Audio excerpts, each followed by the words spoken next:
Hi friends, welcome to Sathvish world. இன்றைக்கி நம்ம சிம்பிளான ஒரு தொக்கு தான் பார்க்க போகிறோம்.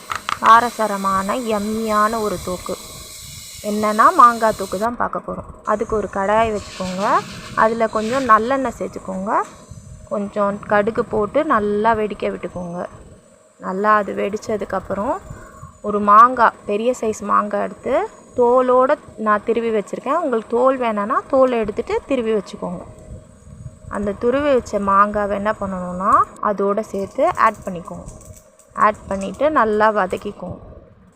வதக்குனதுக்கப்புறம் கொஞ்சம் அதுக்கு தேவையான சால்ட்டு போட்டு சால்ட்டையும் ஆட் பண்ணிக்கோங்க.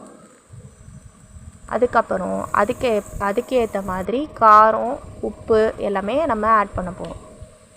காரத்துக்கு நான் என்ன பண்ணியிருக்கேன்னா வெறும் மிளகாத்தூள் நான் ஆட் பண்ணல ஃப்ரெண்ட்ஸ், குழம்பு மிளகாத்தூள் தான் நான் ஆட் பண்ணியிருக்கேன்.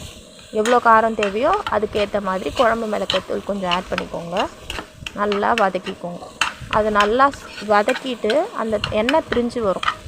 சீக்கிரமாகவே வதங்கிடும். ஏன்னா மாங்காய் நீங்கள் ஏற்கனவே திருவி இருக்கிறதுனால அது ரொம்ப சீக்கிரமாகவே வெந்துடும்.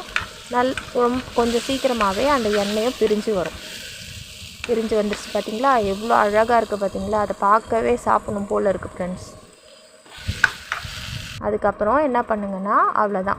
அது நல்லா வதங்கினதுக்கப்புறம் ஒரு ஏர்டைட்டான கிளாஸ் ஜாடியில் போட்டு வச்சிங்கன்னா அதை நீங்கள் எல்லாத்துக்குமே அதை யூஸ் பண்ணிக்கலாம். கடைசியாக அதில் பெருங்காயத்தூள் போட்டுட்டு இறக்கிற வேண்டியதான். அவ்வளோதான், சிம்பிளான மாங்காய் தொக்கு ரெடி. தேங்க்யூ ஃபார் வாட்சிங் ஃப்ரெண்ட்ஸ். உங்களுக்கு வேறு ஏதாவது ரெசிபி வீடியோ வேணும் அப்படின்னா கமெண்ட்டில் சொல்லுங்கள். தேங்க்யூ.